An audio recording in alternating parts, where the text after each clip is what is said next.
কপালে ভাত জুটে না, ক্যামেরা সেল করছে, ফোন সেল করছে, গাড়ি সেল করছে, আর কত কিছু। পার্সোনাল টপিক না, এগুলো বলতে হবে। মানে আমার ঝামেলা আমি বুঝবো, ঠিক আছে। সেখানে এসে আমার মার উপরে পর্যন্ত হাতাহাতি হয়ে গেছে। ওই ভিডিওটা দেখলে সবাই বুঝতে পারবে, যার মাথায় ব্রেন আছে সে পারবে যে আমার মার সাথে এখানে কি করা হয়েছে। আমার মা ওইখানে একা বাসায় ছিল, আমার ছোট ভাইটা ছিল, আর হচ্ছে আমার ছেলে ছিল। আমার প্রমোশনের কাজের জন্য বাইরে যেতে, আমার ভরণ পোষণ তার তিশা নিবে না, আহাদও নিবে না, কারণ আমার এখন ডিভোর্স হয়ে গেছে। আমার ভরণ পোষণ যদি নিত তাহলে আমি বাসায় থাকতাম আমার ছেলের সাথে। আমার দুর্বলতার সুযোগ নিয়ে, আমার অনুপস্থিতি নিয়ে তারপর হচ্ছে তারা বাসায় আসছে, এসে তারা মানে বলে আহাদ এমন একটা দাবি। আমি আপনাদের কাছে একটা প্রশ্ন, যার সাথে আমার ডিভোর্স হয়ে গেছে সে কি মানে কোনো মানে বলা ছাড়াই কি বাসায় এসে আমার ছেলেকে দেখতে পারবে যে কোনো সময়? এটা আপনাদের কাছে আমি প্রশ্ন ছুড়ে দিলাম যে আপনারাই বলেন যে এটা কি আমার সাথে এখন ডিভোর্স হয়ে গেছে, আমার ছেলেকে দেখতে হলে অবশ্যই তাকে বলে আসতে হবে, ঠিক আছে। আর এই কিছুদিন আগে হচ্ছে তিশা আমার ব্যাপারে, আমার ফ্যামিলির ব্যাপারে অনেক ধরনের কথাবার্তা বলছে, উল্টাপাল্টা কথা, যার কারণে হচ্ছে আমি তিশার নামে হচ্ছে একটা জিডি করি, সেখানে মীমাংসা হয়। এটাই আমি এই জন্যই মীমাংসা করতে গেছিলাম যে আমার ব্যাপারে যেন ও কোনো ধরনের কথা না বলে।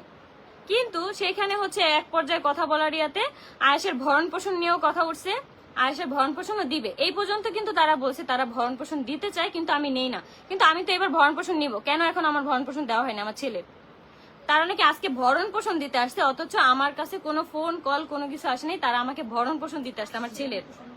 হ্যাঁ, কিন্তু ভরণ পোষণ দেওয়ার ডেট হচ্ছে 5 তারিখে। 5 তারিখে হচ্ছে ভরণ পোষণ দেওয়ার ডেট। মানে তারা এমন ভাবে আমাকে প্রেজেন্ট করতেছে, তারা আমাকে ভরণ পোষণ, আমার ছেলের জন্য ভরণ পোষণ দিতে চায়, আমি নেই না। কই, আমি তো এবার নিতে চাই, এবার দেখ না কেন। আবার এটাও বলে তার মা এত টাকা ইনকাম করে আমাদের কেন ভরণ পোষণ? কেন তোরাই তো বলো যে তোরা ভরণ পোষণ দিতে যাস, তাহলে তোরা আবার কেন এখন এত কথা বলতেছ আমাকে নিয়ে? কেন এত প্রবলেম তোদের?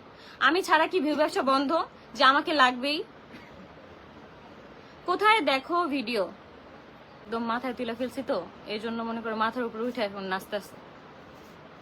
আজকে মেইনলি হচ্ছে আমাদের বাসায় তারা আসছিল আমার ছেলেকে কিডন্যাপ করার জন্য। এক প্রকার বলতে গেলে এটা বাচ্চা চুরি।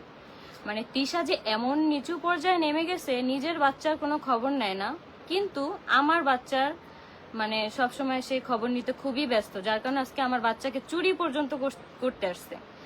আমার প্রশ্ন হলো যে আমার এখন ডিভোর্স হয়ে গেছে, তো সেইখানে বাচ্চার বাপ হচ্ছে বাচ্চাকে দেখতে আসবে, অবশ্যই সেটা আমি জানবো, সেটাই স্বাভাবিক, তাই না?